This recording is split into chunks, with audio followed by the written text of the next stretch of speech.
We are here at Enlit in Bilbao, and I'll share some learnings from the Nordic markets on how energy retailers can stay competitive in a deregulated market. Follow me to the stage. It's really good to be here. It's my first time actually at Enlit and my second time on stage in the energy industry. I joined UtilityCloud about 6 months ago to bring our very innovative billing solutions to the world. And many people have asked me if I am genuinely masochistic, because I'm jumping from banking to telecom to energy, so from legacy to legacy to legacy. But like you said, I love challenging the status quo, so this fits me just perfectly. So I'll share some learnings from the Nordics, how energy retailers can stay competitive in a deregulated market. So before we get to that, let's just look a little bit at the energy retail space the way it is today. When I first joined a few months ago, I was told by energy veterans that in the past 5 years, more has happened in energy retail than in the past 30. I don't know if you guys agree with that, but the more people I talk to, the more true it seems to be. In my view, the energy retail industry seems to be at some kind of crossroads, and it has left all these retailers soul searching. And there's a few reasons for that. First of all, consumer preferences and expectations, which we also saw in the previous talk, are changing. Your competitors are not just other retailers. It's actually the apps that we use on a daily basis. Spotify, Netflix. Our expectations are a lot higher than they used to be. Secondly, the industry is suffering from a lot of legacy infrastructure that is not helping, where you cannot bring new innovative solutions to the market the way it looks like now. Lastly, and probably the most important, everyone is selling commodity to some extent. So, and only to compete on price is obviously a race towards the bottom quite quickly. So we need to find other products and services in order to differentiate. And there's a lot of reasons, obviously, for this shift. So let me just dig a little bit into a few of them. Just like banking and telecom, energy is full of regulation. It's always been very regulated, and it's going to probably continue that way. First of all, the unbundling that entered into force in 2009 aimed at opening up the space and basically make it more flexible and provide more options to consumers. That was the whole intention, and to bring competition.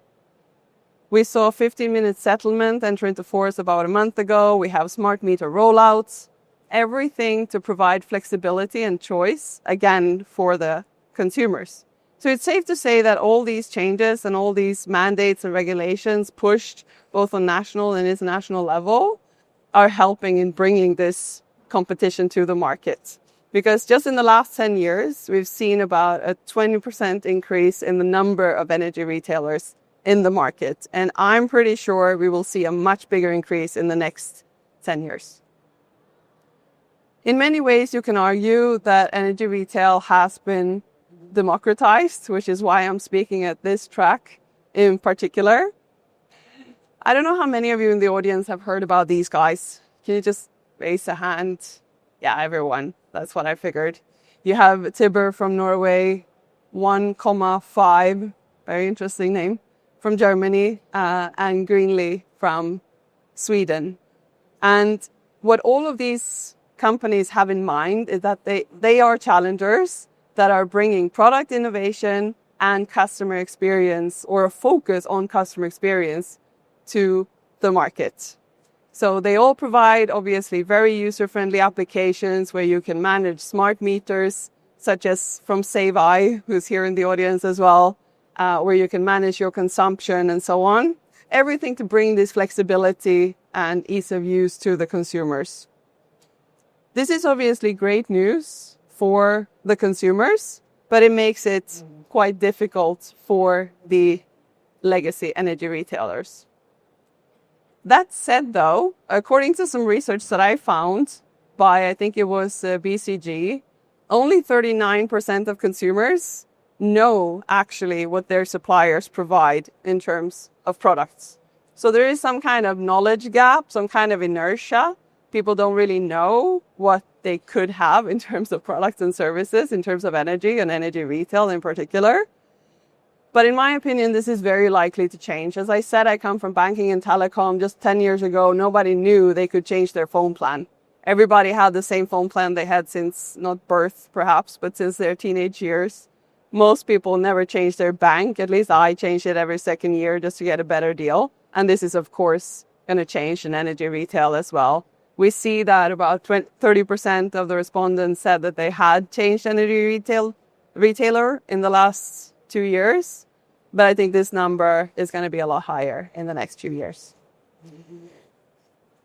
So, for the current energy retailers, it's obviously not enough to simply exist. You need to bring something more to the market. Like this wasn't enough for the energy retailers. It's quite difficult as it is. But like this wasn't enough.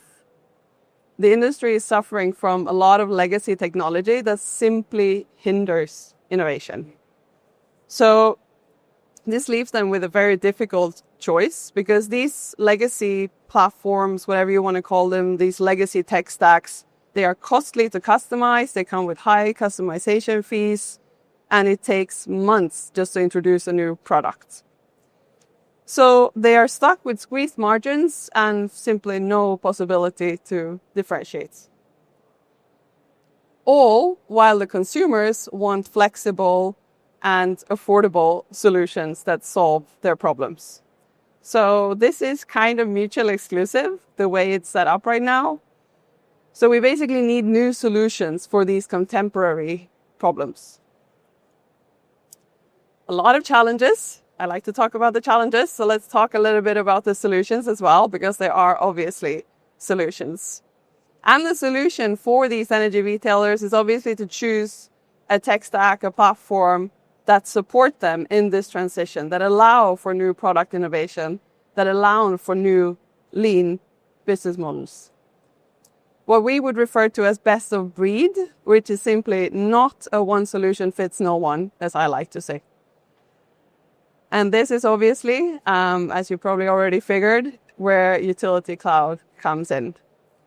In 2019, 4 founders had the simple idea of basically simplifying energy retail from its core. 2 of them are in the audience today, Eric and Håvard. You were part of this great idea. Now we are the preferred vendor in the Nordics for the most innovative energy retailers in the market. As we've seen, old platforms can solve old solutions at a very high price. So not a very good deal, if you ask me. I'm sure some of the old school vendors can do some of these things, but it's not the point. It's not in their DNA. It's costly, it's clunky, and it's inflexible, which is not what we need. UtilityCloud, on the other hand, is purpose-built for energy retailers.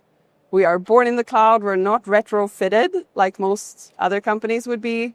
We obviously have a multi-tenant approach, so you can go from one market to another completely seamless. Our APIs are completely open, not just a selection of them, so you can build your own value propositions on top of our solution.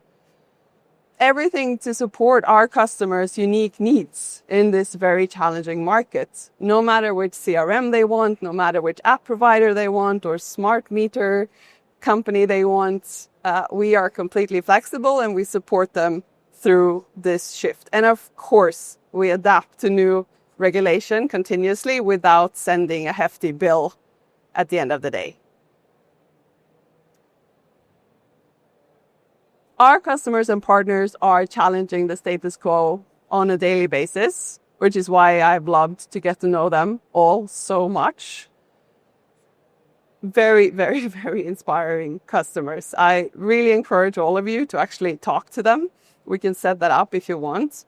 So now the point is we're offering this platform to the rest of Europe.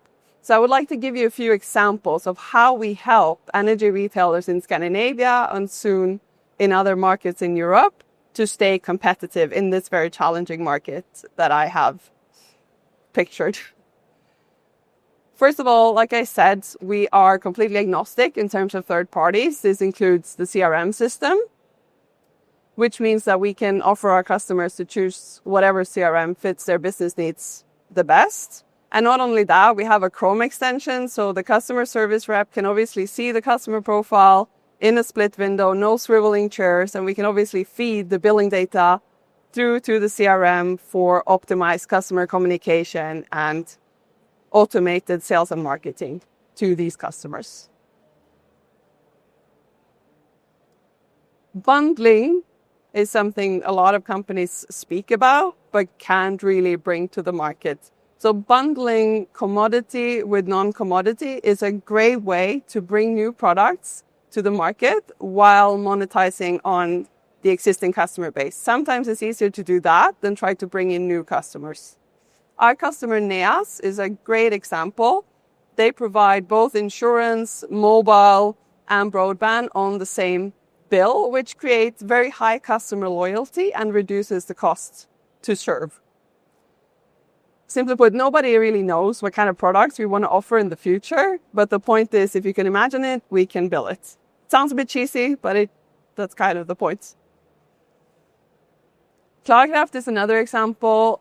They were starting up fresh together with UtilityCloud, a greenfield energy retailer. They wanted to offer their customers the best customer experience, but also, of course, to maintain a lean operation. Today, they have several thousand customers on their service, and they only have 2 people employed. We enable Cloudcraft to provide proactive customer communication to their users so that they can manage these customer expectations continuously. We spoke about this. I gave the example of Save-I, but like all relationships, it's about setting and managing expectation. As an example, Cloudcraft's customers like to see the spot price the day before so that they can manage their consumption the day after. And this is obviously all made possible through this seamless integration with the CRM of their choice. Enlit is another great example. It's another challenger running on our platform. They started off in Norway, did a great job, wanted to seamlessly expand to Finland. And not only that, they have a very interesting distribution business model. So they sell electricity contracts through a consumer electronics chain called Power, similar to MediaMarkt, if you've heard of those. So the reps in the store simply sign up new customers through the UtilityCloud web order in the store. And Enlit is now one of the fastest growing energy retailers in Scandinavia. Tommy Rudy is another great customer. He's a businessman. He likes to provide a great deal for his customers and himself, but especially his customers. So, of course, in order to do that, when he took over, he actually acquired Scandia Energy. It was not a greenfield customer. They purchased the company and had to make it leaner. So by migrating to UtilityCloud, they could go from 30 people in operations, mostly doing invoicing and other related tasks, to 2. So you can just imagine the money you save that you can spend on actually building the company versus just running it, which is the difference between staying competitive in a tough market like this. In UtilityCloud, we don't only serve electricity retailers, but also district heating providers. Hafslund Celsio is the largest district heating provider in Norway. They have about 25% of the market. As many of you know, district heating is usually limited by geography. It can be hard to get new customers. So to have a very lean operation is obviously key in order to stay competitive. When they decided to move over to UtilityCloud, they could also insource the whole invoicing. So they hired one person, insourced the invoicing, ran it through UtilityCloud, and got rid of their outsourcing invoicing partner with 50 people working for them. So you can just imagine the cost reduction of such a move. I think you get the point by now. Message is pretty simple. You need to adapt digitally as an energy retailer and be a winner for the future. Of course, it's going to work for a little bit more time. Of course, you don't need to migrate today or maybe tomorrow, but probably the day after that. I met a lot of energy retail CEOs across Europe in the past 6 months in this role, and they've all told me all the reasons for why they don't feel like migrating their core system in the short term. And obviously, sometimes they want to push it so far that it's just going to be too late. But the thing is, I get it. I really do. You obviously don't want to migrate something that is so core in your business without a very clear plan. And the only thing I can promise is that we'll make it as seamless as possible. So even though it might feel a little bit painful to do this migration, that's also actually where Håvard and his team comes in. They've done this dozens of times before. And if you don't trust me or Håvard or anyone else, you can ask one of our largest customers who said that the migration to UtilityCloud was the best run IT project in his last 30 years in this industry. Maybe it says more about the industry than us, but I think it's still a very good quote.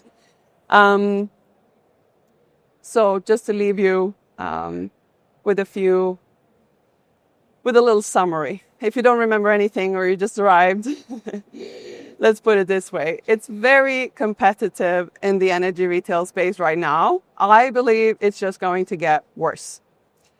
EU is moving towards one playing field, and the competition is just going to be more and more fierce. So to have one platform to manage multiple markets, to have one platform that can reduce your costs, that can help you bring innovation to the market it's not just going to be needed, it's going to be crucial if you want to have a business in a few years. And the last and most important point that I like to make is that the average vendor-supplier relationship, no matter if it's in energy or banking or telecom, but what I realized is that those relationships tend to last longer than the average marriage. So I suggest you choose your partners very wisely, because you're going to have to be with these people for a long time ahead. My name is Sara Rasmussen. It's been a pleasure to be here today. If you want to know more about UtilityCloud, if you are working for an energy retailer, or you just want to know more, partner with us, whatever, the whole team is here. Can you raise your hands again? Tim, Eric, Håvard. And please connect with me on LinkedIn. I'm quite active there. Some people say too active. I just like to talk to like-minded people. So please connect and I'll see you around. Thank you.